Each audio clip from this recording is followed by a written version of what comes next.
In the name of Allah, the Beneficent, the Merciful, I am thankful to Allah for His mercy and His blessings, giving us His prophets and messengers, Moses with the Torah, Jesus with the Gospel, Muhammad ibn Abdullah with the Holy Quran. I can never thank Allah enough for His intervention in our affairs in the person of Master Farad Muhammad, the great Mahdi and teacher of the most honorable Elijah Muhammad. I come to you as a student and representative of their anointed servant, the Honorable Minister Louis Farrakhan. I greet all of you in the words of peace of Assalamu alaikum. How's everyone feeling? All praise is due to Allah. Beloved, I wanted to open with just a few words from the Holy Quran, from Surah 35, which is called Al-Fatir, the Originator. That is one of the 99 attributes of Allah. He is the originator. Praise be to Allah, the originator of the heavens and the earth, maker of angels, messengers, flying on wings 2 and 3 and 4. He increases in creation what He pleases. Surely Allah is possessor of power over all things. Whatever Allah grants to men of His mercy, there is none to withhold His mercy. And what He withholds, none can grant thereafter. He is the mighty, the wise. O men, call to mind the favor of Allah to you. Is there any creator besides Allah who provides for you from the heaven and the earth? There is no God but He. How then are you turned away? And this is in harmony, though we didn't discuss it, with what Minister Patrick just finished telling us, that no matter what happens to you, no matter what you face, no matter what you go through, no matter what you encounter, the one thing that cannot be taken from you is that which Allah has granted you. So never, and this is a daily battle, never allow anyone or anything to overpower your faith and your knowledge that you are a child of Allah God, and that there's nothing you could want, nothing you desire to do, nothing you desire to have that you cannot have if you establish an intimate relationship with Him. And so 2 weeks ago, I gave a lecture entitled Burnout and How to Overcome It. And be it the will of Allah, that tape will be available in the next week or so. Now, last week, we showed you a videotape, as was referred to, of the Honorable Minister Farrakhan speaking at Mosque Mariam. And this week, I would like to continue in the vein that I started 2 weeks ago. And today's lecture is called, Can a Muslim Worry? How to Stop Tormenting Yourself. And of course, when I say Muslim, that includes Christian, Jew, Buddhist, agnostic, nationalist, whatever we call ourselves, our nature is to desire to submit to do the will of the one God. And that's what Muslim means. It's an Arabic word that means one who desires to submit to God. And I can only think that people that come to such a meeting as this are desirous of doing that. Matthew 6:25, Jesus is speaking. Therefore, I tell you, do not worry about your life, what you will eat or drink, or about your body. Who of you, by worrying, can add a single hour to your life? Now, Minister Jibril Muhammad wrote in a recent edition of the Final Call newspaper these words: divine prophecy is always fulfilled progressively. So also is our grasp of it. Unless, of course, we were previously unaware that a prophecy had been fulfilled or was coming near the final stage of its accomplishment. In that case, in other words, if we're completely ignorant to or unaware that a prophecy exists, which of course, if we don't study Scripture, we don't know that there is a prophecy. So we have no way of measuring the progress of its fulfillment. So if we don't know, we don't hear it, we don't read it, we don't see signs of it, then he's saying when it happens, and these are his words, its manifestation can shock us, surprise us. The question, he writes then, becomes how do we react to the will of Allah of which we had been ignorant? In other words, now the prophecy we didn't even know existed, or if we read it to be applicable to somebody else and not us. Then when it happens in our face, well, now it's here, so how do we react to it since now we know it's God's will? Allah's plan, he continues, is comprehensive. You've heard of comprehensive insurance plans? In other words, that's when they cover a multitude of problems. So he writes, Allah's plan is comprehensive. We are such babies in his wisdom. We are likely to miss the magnificence of the fulfillment of aspects of that plan, even when it is being manifested right in our face.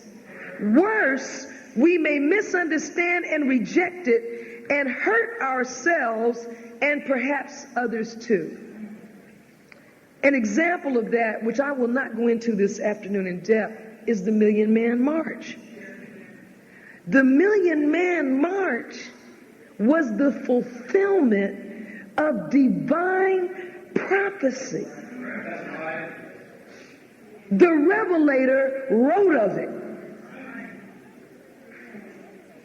But because we did not connect that prophecy with anything black people do, and the scholars knew it but would not share it.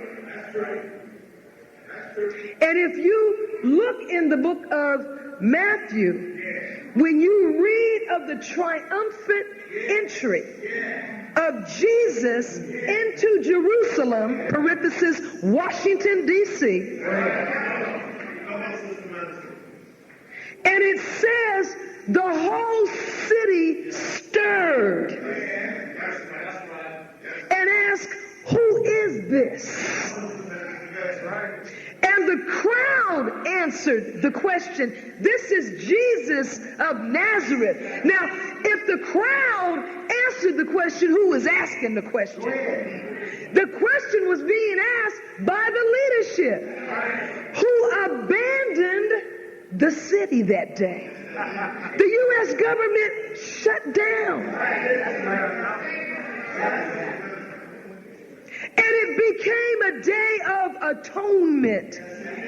Minister Farrakhan, even as Jesus went in the temples, when he went into Jerusalem, the same event, and turned over the money changers' tables, so the minister led black men into the seat of capitalism and shut down money making and made it a day of prayer and atonement.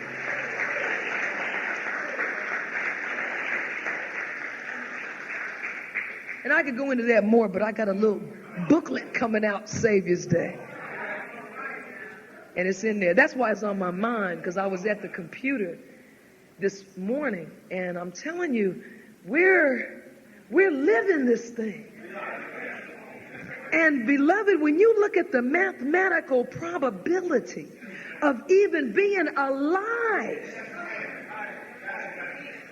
let alone, as they say, being with the man, it just gets too deep. But I didn't come here to talk about that. I came here to talk about worry and how to eradicate it, which is about that. Because when you're cognizant or aware of how favored you are, that already begins to ease up worry. In the minister's video, as Minister Patrick was just talking about last Sunday, and the minister's victory over death. And when Brother Darius and I were blessed to go out to the farm and sit with him a couple of months ago, he is still himself almost in a state of shock and surprise over it being reported to him by his family and those with him when he almost left us, that he thanked Allah for his life. Most people in pain and agony like that, they're crying out for relief from the pain. They may be cursing somebody. They may be demanding, give me something to ease this, get away from me. And he wasn't saying, why me? 40 years of a clean diet, giving my life to God. He didn't ask all that. He thanked Allah for his life and just allowing him to live and accept the message. Now, but the big thing, if you saw the video last week, you remember that he stressed to us, more than anything he said, is that there's no God but Allah. And some of us are personality driven. And he said that his absence became a trial. He said that when he got sick, a lot of us got sick. And some of us are spooky. And it actually threatened our belief system. The minister is sick, but there is no God but Allah. Now, we needed to hear that from him, that there's no God from Allah again. Not like it hasn't been said to us for the last 60 years, but we needed that because we are today, even now, for the most part, polytheists, idolaters, image worshipers, celebrity lovers, despite what we profess. I, like you, if Janet Jackson walked in here, would go berserk. We all know, you wouldn't just sit there, how you doing? Assalamu alaikum, Janet. And keep, oh my God, oh my God. Oh, guess who's here? Oh my God, oh Jesus. Oh, Denzel Washington. Oh, Jesus Christ. Oh, one of the Falcons is here. One of the Hawks is here. One of the Balls. Oh, Jermaine Dupri is in the airport getting checked. Oh, he's going through the middle. Hold it, wait, look. There's Hulk Hogan. Oh. And we're laughing, but I wish I could have a hidden camera. I'm telling on myself. I was in Detroit, Michigan in September. I grew up in the Motown era. I was in Detroit for a book signing, beautiful event. And some of the believers took my husband and I on a tour of Detroit, and they took us by the Motown Hitsville, USA. And I'm in there, oh man, this is where the Temptations recorded My Girl. Oh, I could still hear David Ruffin, and I'm going totally off in there. Then, as if that weren't enough, somebody runs up and says, Diana Ross is in the building. I said, you are lying to me. Diana Ross is, come on. I mean, what is the probability in my life that she would be here and I'm here? So We stood around and they said, she's in here. And somebody yelled out, she's leaving. There she goes. So, I mean, bam. I mean, I was like the road runner. I was lifting up my, and the brothers on security, they were just dying laughing. They thought this was so funny. And I said, Darius, get your camera out. And she was getting in a big, long limousine with her two youngest children. She had brought them to see where she started. Very natural, just some black slacks and sweater. Very beautiful sister, very natural. And it's this little crowd of about a dozen people. And everybody's yelling out, Diana, oh my God, oh my God. And I said, Diana, turn around. Let us get a picture. You're beautiful. So she spun around. My husband snapped it. But my point being, this is us. Now, we get all excited over an entertainer. How should we respond to one who brings us the express will of Allah? Now, I didn't mean to teach on that either. But my point is, we worry. We are filled with anxiety and insecurity. But you and I cannot accept Allah as the ever-living, self-subsisting, all-knowing, merciful God and still suffer from such feelings of anxiety that many of us do all the time. In giving us this kind of guidance and comfort, telling us, as he did on that speech last week, that there is no God but Allah, and sharing a near-death experience, not from theory, we're talking experience. Once again, Minister Farrakhan is showing or displaying the qualities of one we read about in the Bible, and said if we were there, we would have backed him up, we would have supported him, we would have walked with him and yak the yak. Now, I will read this to you in full from the biblical Jesus. Therefore, I tell you, do not worry about life, what you will eat or drink, or your body, what you will wear. Is not life more important than food, and the body more important than clothes? Look at the birds flying in the air. They do not sow or reap, or store away in barns. Yet your heavenly Father feeds them. Are you not much more valuable than they? Who of you by worrying can add a single hour to his life? Now, worry means to feel uneasy, torment oneself with, or suffer from negative, disturbing thoughts. Now, if you've never had that happen, you can go have a sandwich and come back. But if you've ever felt uneasy or entertained disturbing thoughts, and if you experience this daily or weekly, then we need to look at that. Don't think that's just how life has to be. That's what we have been misled. We have been misled to accept as a normal part of life certain things that are not normal and not natural. They're really an affliction. It's an illness that can be corrected. You and I, we're not going to be free from trouble. I didn't see where Jesus said anything in this verse that you are not going to have problems. He said, don't worry about it. Now, the first thing we've got to do is face the problem, the difficulty. Know that I do worry. Say this to yourself if this is what you're going through.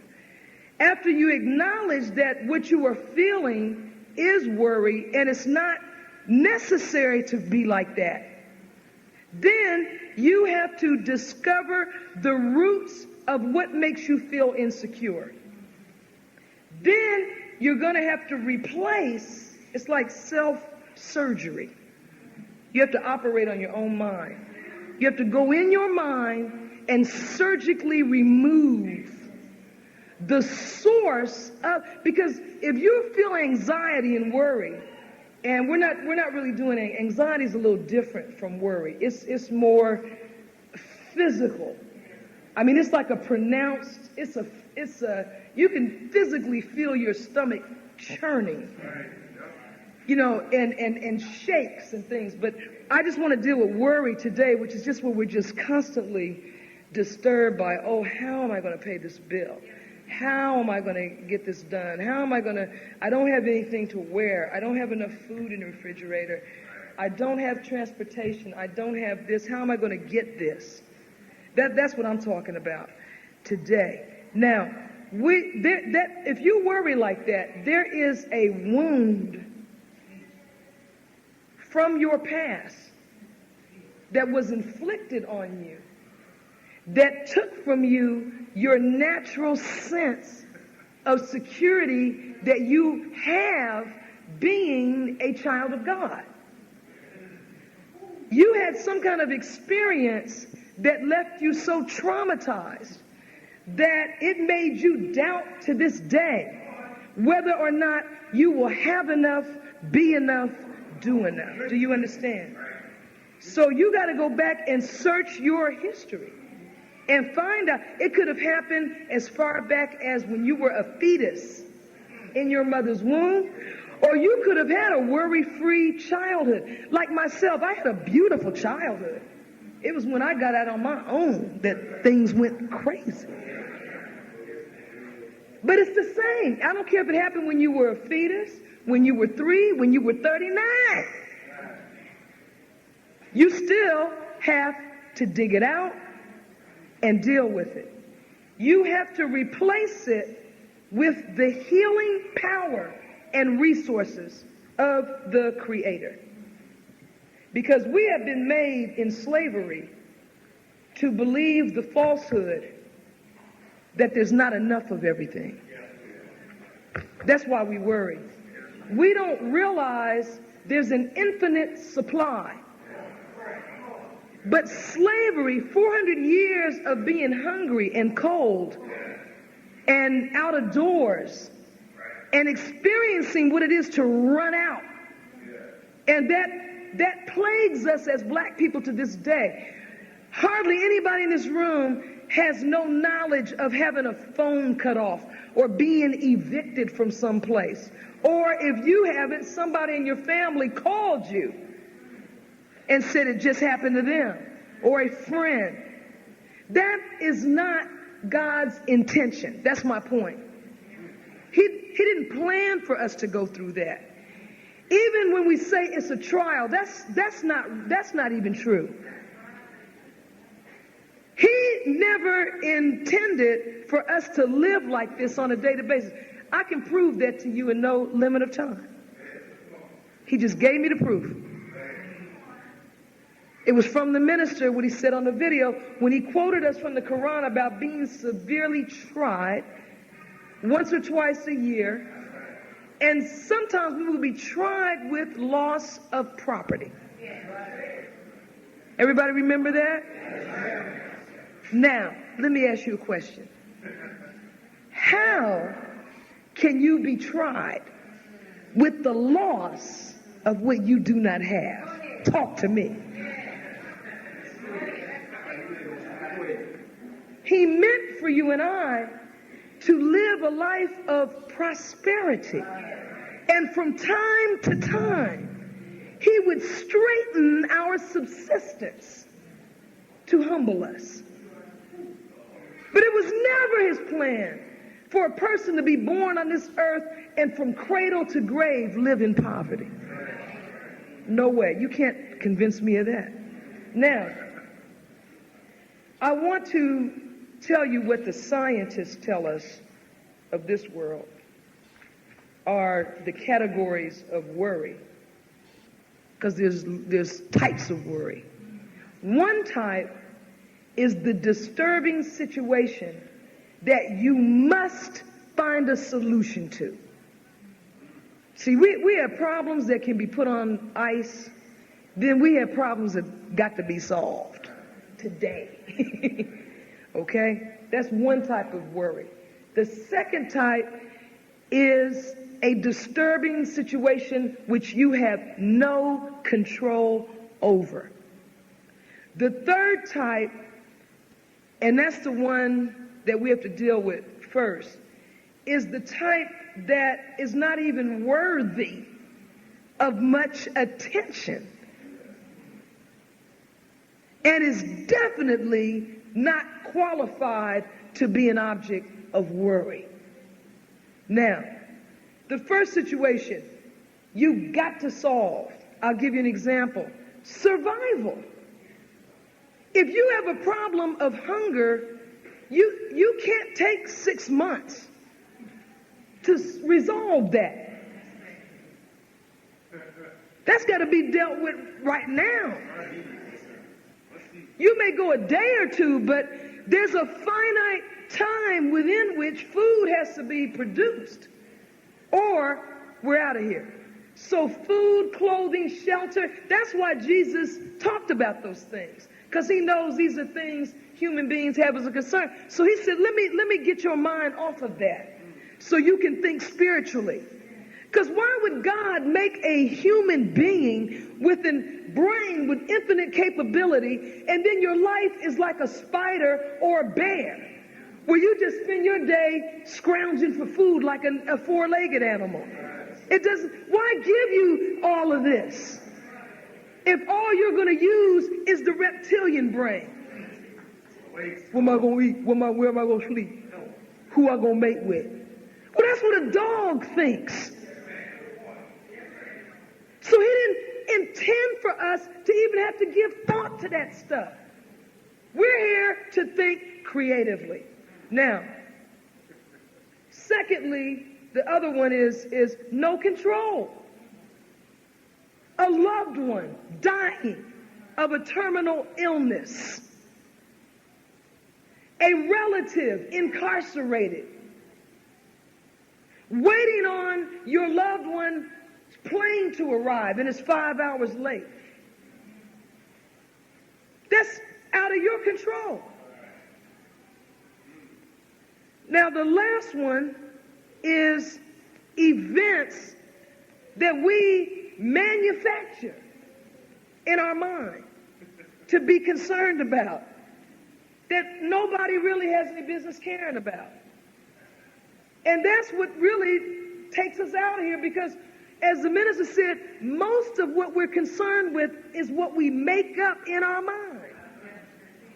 You can't resolve a non-reality.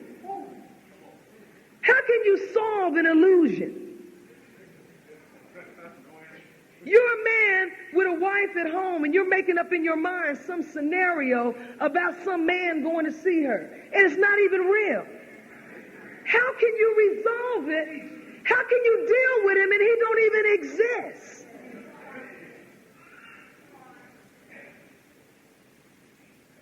Now you may say, why are you teaching against worry? Is it a sin? Yeah, it is. What's wrong with worry? I'm not wicked because I worry. Worry is not wicked, but it's no good because it does not change the outcome. See, I'm not saying stop worrying with the promise that if you stop worrying, your relative will not die. I'm saying worrying about it is not going to change the outcome. That's what I'm saying. That robs you of your creative energy, which could be used to make that person's transition from here better. Because it's not helping them, for them to be laying on their deathbed. You're like, oh, Jesus, oh, God, oh, no, what am I going to do? How does that help them? Versus you offering them comfort.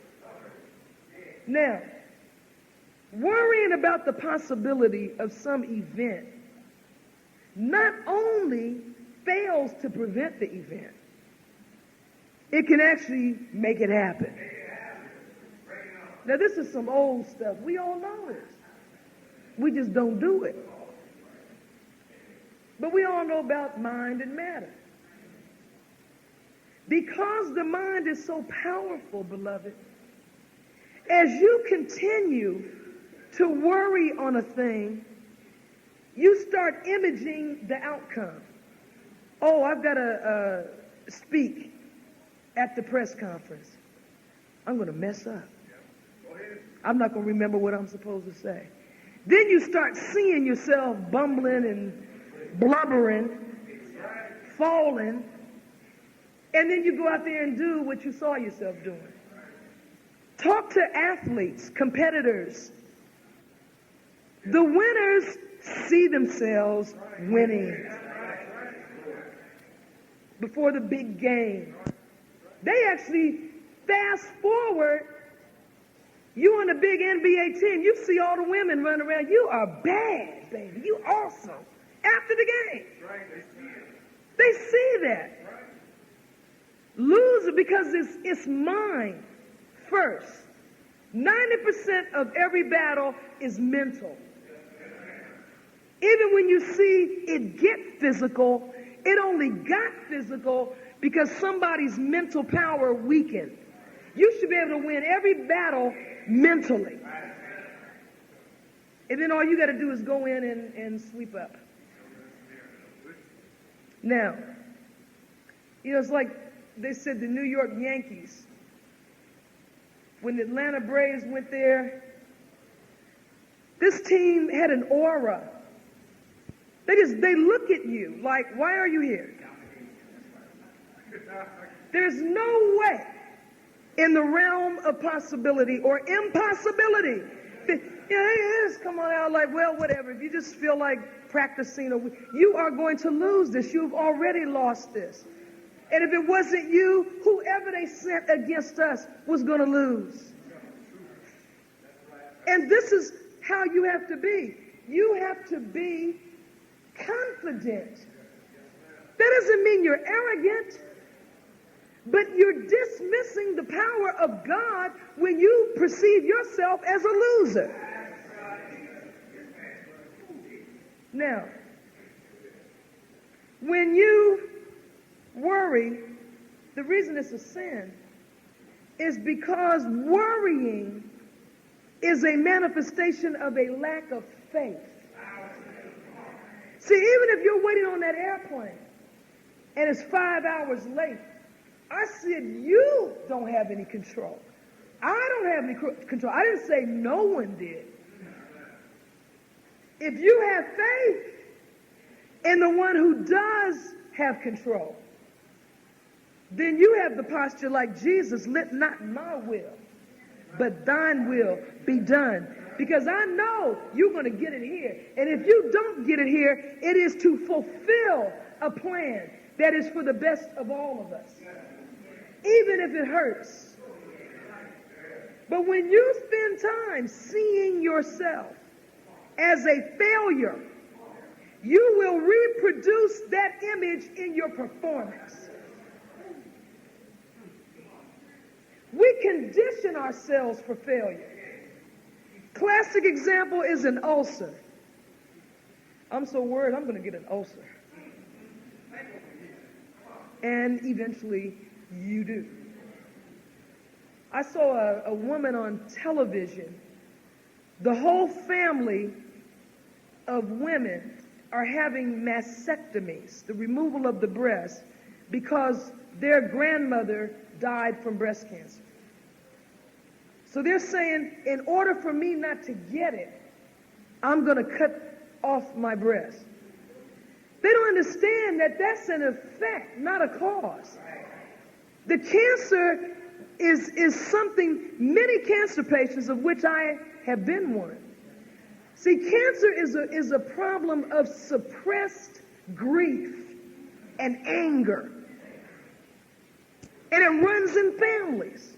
It runs in my family. I come from a family of people who had great ability and nowhere to manifest it because of a racist society.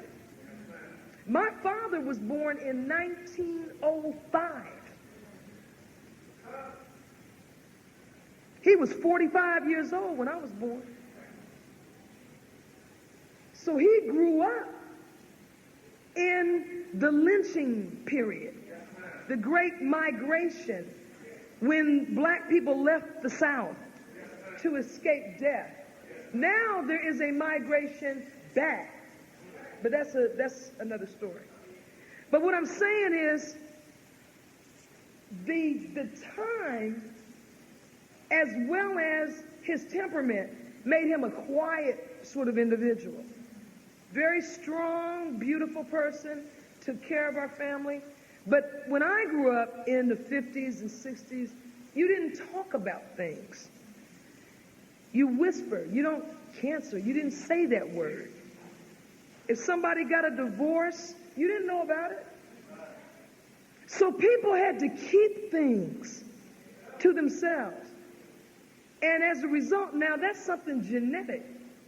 And you have to study your own family tree to see what are your areas of vulnerability. Now, if you spend, and for example, there's such a thing as being accident prone. That's real. That's not a fictitious condition. There are people who are always falling, always have a broken leg, always ran into somebody's car all the time because they visualize that. They leave the house seeing themselves in a problem, and so they run into one. But if we were to spend the time and energy planning ways to overcome the struggles that we anticipate, if we would envision our success, then our performance will be excellent. We are our own worst enemy because we appear not to have benefited from the presence of prophets and messengers among us, because we don't appear to undergo a change in our condition. Proverbs 23:7 teaches us that the way we think in our heart determines what we do. When you worry about a problem, whether it is real or imaginary, it blocks you from solving the problem. Then worry becomes the problem. I'm going to ask us a question, because I know some of us go through this and have been like this for years. Do you enjoy worrying? For some people, it has an attraction. And that's what we are going to have to take responsibility for this day. Stop taking afflictions as being natural and being the product of God's will and blaming him. It's God's will. It's God's will. I'm just being tried. No, it's your will. And you are trying yourself. Praise is due to Allah. In truth, some of us feel better when there is a problem, because it distracts us from our goal. And some of us are such what they call worry warts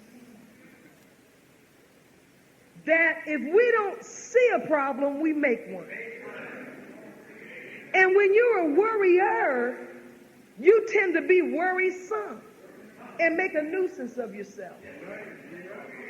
So when you come in the room, you darken the atmosphere rather than brighten it. You almost need to have orange cones around you, because you're an emotional danger zone. We're never going to get there. It ain't going to make it. It ain't going to work. It ain't going to happen. I'll never get well. I'll never lose weight. I'll never have money. I'll always live in this box. You need a big sign that reads negative self-defeating, incapacitated, and ready to bring you down with me. Keep your distance.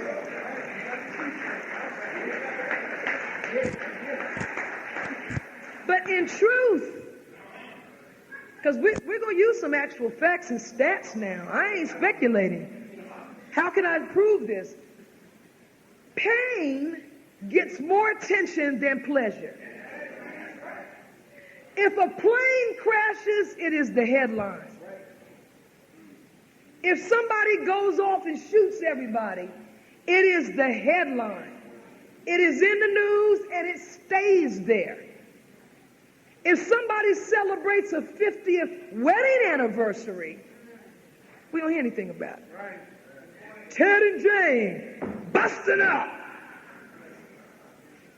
People Magazine, Entertainment Tonight, USA Today, Atlanta Constitution. Everybody's so. But how many people in this city are celebrating 25 years, 50 years, 75 years of marriage? Who cares? We want to know the dirt. The number one selling type of film, romance, no. Comedy, no. Family, no. Action with male leads. Action movies. Why? People get shot. People get blown away. People get karate chopped, thrown out of windows. This is exciting. Everybody's cheering. Independence Day. Deep Impact, Armageddon, Titanic. Look at that mammy-jammy go down. That was my favorite part when it turned. Remember when it turned? Perpendicular to everybody. But somebody meeting and loving and kissing and hugging and having children and buying a home and dying in bed, boring. Tickets so... Eddie Murphy did a movie called Holy Man. Bombed. Very therapeutic for the spirit, but boring. Who wants to see that? We want to see heads fly across the room. We want to see blood spray. That's what we pay for. Because catastrophes are exciting and entertaining to a negative mindset. And apparently that's most people. Now, maybe we like to worry because we are not carrying out God's purpose for us. See, the one thing that's guaranteed to excite you and get you high is knowing what God plans for you as an individual, because everybody's great. Everyone, see, it's not just the celebrities, but He loves us all and sees us all and gives us all the potential to be great. And what will excite you is when you are engaged in the thing that you were born to do. When you are not doing that, you get bored and you become a spectator. So you go and watch somebody else live. Now, so that's why we like to worry. We make up stuff to get into. If we do God's will, we'll get into plenty of stuff. Because whatever He has for you, it's going to be exciting, but it will not be easy. Now, so we worry when we worry, we get some kind of stimulation from that. The mind is now engaged in something. Locked in on the target. You like radar, looking for a heat-seeking missile. I know trouble is coming. It's just around the corner. It's been 2 days since anything bad happened. I know. So you have how the radar seeks is looking. And what you look for, you're going to what? Find. Now, immobility is what feeds worry. Just as it feeds depression. Depression is a little different from worry. It's equally insidious and devastating. We're made a certain way. Some people are confident, some people are insecure, some are calm and serene, others are excited. Some move out quick, others are slow to respond at the steady of things. But whatever we are not on earth to sit around and say, this is how it is. Well, you curse all the time. I've been like that all my life. My whole family cursed. Everybody in the house smoke marijuana. What you gonna do? All of us is 400 pounds. We all ate all day. That's how we are. Can't help it. It's just like that. That very thing, I have those things, yes, we all have things that people have come to us, let's be honest. At some point, somebody got up the nerve to come to our face. Poor thing. And told us. Whether it was our mother, father, friend, used to be friends, ex-spouse. But somebody finally, God put it in that person to help us to come say, listen, you got a problem. Now, maybe they didn't present it in the best manner. And what you saying? What you talking about? Who you talking to? And we either benefited from it, or we rejected it and remained that way, to our own detriment. The minister said, the people we say, oh, he's a hypocrite, he's an agent, no matter what the motive is, when someone comes to you and shares with you a flaw that you have displayed, don't even, we tend to get into why. Why did they come up to me? Say, you don't have the nerve to step up to me and say this. And see, I know they said it because they ain't never liked me no how. They just jealous. Maybe so. Usually it takes someone who is not madly in love with you and blinded by love to see your flaws.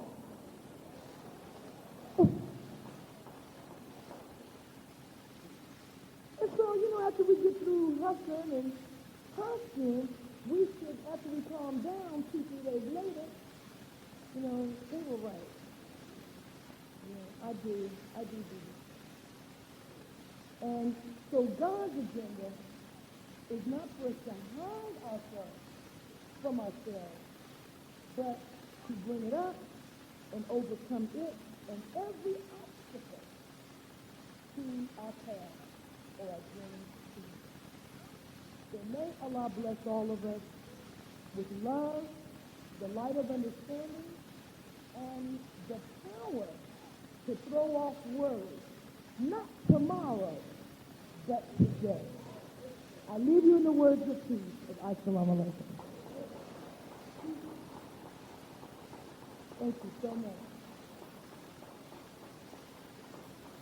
Praise be to Allah.